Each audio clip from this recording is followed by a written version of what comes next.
Olá, tudo bem com você? Aqui quem fala é Jonatas do Amaral, psicólogo, especialista em saúde mental, e vim aqui para falar com você sobre ansiedade. Isso mesmo, a ansiedade. No vídeo anterior, nós falamos sobre a aceitação, o conceito e como nós podemos aplicar na prática. Para conferir, vá lá no feed do meu Instagram e também no meu canal do YouTube. É só você digitar Jonatas Amaral M, tudo junto, que você vai encontrar todo o conteúdo, todos os nossos diálogos e acredito que vai fazer mais sentido para você toda essa nossa jornada. Aproveita e deixa o seu comentário. É muito importante saber se de fato está fazendo sentido para você ou até mesmo se você ficou com alguma dúvida. Agora, deixa eu te perguntar uma coisa. Qual o método mais eficaz para lidar com ansiedade? A resposta é muito simples. Aquele que funciona. Isso mesmo, o método que funciona. E a terapia de aceitação e compromisso não só mudou a minha prática clínica, como também tem mudado a minha vida pessoal. Eu não posso te levar aonde eu nunca fui.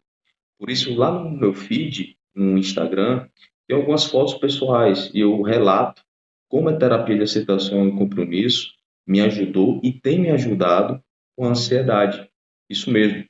Vale a pena conferir. E se ficar alguma dúvida, você também pode postar lá na descrição. Tudo bem? Agora, lembra que nós falamos que nesse vídeo iríamos tratar sobre a evitação experiencial e que esse é um conceito extremamente importante para toda essa nossa caminhada? Então, é disso que nós vamos falar hoje. E o que seria uma evitação experiencial? Alguns autores também descrevem como esquiva experiencial, mas aí só muda a nomenclatura. A função, né, e o conceito é o mesmo, tá bom? Agora, se você me pergunta assim, você pode falar com poucas palavras o que é que isso significa? Eu falo agora para você. A evitação experiencial nada mais é do que você evitar ou sim, o sentir e o pensar. Ou seja, eu evito a experiência para não sentir determinadas coisas, para evitar que esse sentimento venha e também para tentar, o máximo possível, evitar pensamentos. Então, isso é uma evitação experiencial. E aí você me pergunta assim, mas Jonatas, isso é ruim? E aí lembra que nós estamos tratando aqui de uma terapia contextual e essa é a nossa base? A resposta então vai ser depende do contexto, depende da função dessa evitação experiencial dentro de um contexto. Quando essa evitação do sentir ou do pensar distancia você de viver aquilo que é significativo, daquilo que é relevante, aí sim se torna um problema. Certa vez eu encontrei uma pessoa em situação de rua, próximo da minha residência, e aí eu desci para pegar alguns alimentos. Voltei e entreguei. E aí você pergunta assim para mim, mas nesse momento em que você faz isso, você não está evitando uma experiência de sentir uma tristeza pela situação daquela pessoa? E a resposta é sim. Eu evitei uma tristeza, eu evitei essa experiência de ficar triste, de entrar em contato com essa dor. Mas a grande questão é que eu não me distanciei do Jonatas que eu desejo ser, aquele que ajuda pessoas. Então eu estava vivendo de uma maneira significativa. Essa evitação não atrapalhou a minha vida de viver de uma maneira que é extremamente relevante para mim. Então, essa evitação experiencial não é um problema. Então, quando é que ela se torna um problema? Da mesma forma que nós falamos aqui, quando distancia você de viver aquilo que é significativo, de viver de uma maneira que é significativa na sua vida. E aí você lembra da história de José? Pois é, eu queria voltar rapidamente a essa história, porque teve uma sessão que José falou assim: olha, eu viajei com a minha família e eu não consegui curtir a minha família. Eu não consegui viver aquela viagem. E eu perguntei assim para ele, José, quando você me fala isso, você poderia falar para mim qual era o José que você gostaria de ter sido nessa viagem? E aí ele fala assim, eu queria ter sido um José que brincasse com o filho, que curtisse os momentos com a esposa. E eu percebi que eu não fui esse José.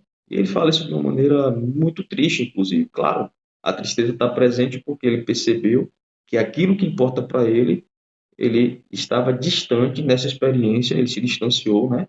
Nessa experiência que ele relatou.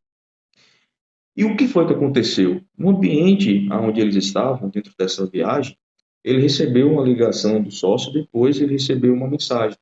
E nessa mensagem, e também na ligação, esse sócio estava ameaçando ele. Uma das ameaças era ligar para a esposa e inventar algumas mentiras ao seu respeito. Isso iria atrapalhar totalmente a relação com a família, algo que iria doer bastante, porque nós já vimos aqui o quanto que a família importa para a vida de José. Então foi uma situação que saiu do controle. Quando ele recebe essa mensagem, quando ele recebe essa ligação, ele sai totalmente do controle. E lembra que a ansiedade vem com força na vida de José, justamente nesses contextos, na ausência do controle, e não é para menos. Diante da história que ele teve, que nós já falamos aqui, é óbvio que a ansiedade iria aparecer. Porque, afinal de contas, foi tendo controle que José se tornou quem ele é, um grande profissional, um grande esposo, um grande pai, aquela pessoa que é proativa, aquela pessoa que é resolutiva. Então, na ausência desse controle, não saber o que fazer, não ter uma solução, é lógico que a ansiedade vai vir com força. E o corpo produziu ansiedade para fazer ele voltar justamente para o lugar seguro dele. E o lugar seguro dele é ter a solução, é ter tudo sob controle. E o sócio atrapalha totalmente esse contexto, porque o sócio acaba sendo um contexto que justamente faz com que ele saia dessa zona de conforto, desse lugar seguro, e acaba atrapalhando totalmente José. Mas o que acontece é que essa busca para ter o controle, justamente para evitar a experiência de sentir ansiedade, estava causando um afastamento de José da relação com a família que tanto importa para ele. Deu para pegar? Ou seja, a ansiedade aparece justamente por conta do contexto que ele estava vivendo, que é uma ausência de controle. O corpo produz para que ele querer, de alguma forma, proteger José de sentir essa vulnerabilidade. Então, olha, José, volta para o teu lugar seguro é ter o controle. E aí José começa a fazer isso para evitar essa experiência da ansiedade, ou seja, recebe o aviso, mas aí agora começa, então, a obedecer. E a obedecer seria, volta para o teu lugar seguro. Né? E o aviso é, eu só estou aqui porque sua família importa. E importa tanto que todas essas sensações que você está sentindo é por medo de que essa relação fique conturbada ou que você se afaste dessa relação que você vive que é tão importante. Então, quando José começa então a querer voltar para um lugar seguro, quer ter as coisas sob controle, justamente para que a família não afaste, nesse momento ele já está afastado. Ele não se concentra em brincar ali com o filho, ele não vive o momento presente. Ele não tem experiências que ele gostaria de ter com a esposa, porque o tempo todo ele está atrás das soluções, ele está atrás das soluções. E aí ele fica mais quieto, ele fica mais pensativo, ele usa até uma palavra assim, aqui ele ficou martelando. Eu não sei de onde, aonde você está, mas a expressão martelando, dentro do contexto que ele trouxe, significa eu não consegui parar de ficar o tempo todo buscando soluções e pensando que ele poderia, o sócio poderia atrapalhar a minha relação com a minha família. Então, agora faz sentido aquela resposta dele na pergunta que eu fiz. Eu não fui o José que eu gostaria de ter sido. E aí agora começa também a fazer mais sentido para você, quando nós falamos da aceitação, o quanto é importante a aceitação, porque a aceitação é entender por que o sentimento, por que as sensações estão ali, e não entrar em uma briga, ou seja, evitar essa experiência desse sentir e dessas sensações, quando essa evitação afasta você de viver o que te importa. Então, aceitar significa eu entendo por que está aqui, e na presença disso eu vou ser quem eu desejo ser, para ter uma vida valorosa, significativa, uma vida que importa para mim. E eu vou te dar só mais um exemplo, que talvez fique ainda mais claro, olhando agora para você. E vamos supor que você acabou um relacionamento que causou muita dor, o término, e essa dor veio justamente porque o relacionamento era significativo para você. E aí acontece que sempre que alguém se aproxima de você, ou que você está se aproximando de alguém, você já começa logo a fazer de tudo para evitar e para afastar essa pessoa. E isso é muito comum. Esse exemplo que eu estou dando é muito comum. Eu já tive muitas experiências assim, com milhares de pacientes em atendimentos. E eu não sei se você já viveu uma situação dessa ou conhece alguém, mas isso é muito comum. Então, você começa a fazer de tudo para que essa pessoa saia da sua vida, para que essa pessoa não entre em contato com você.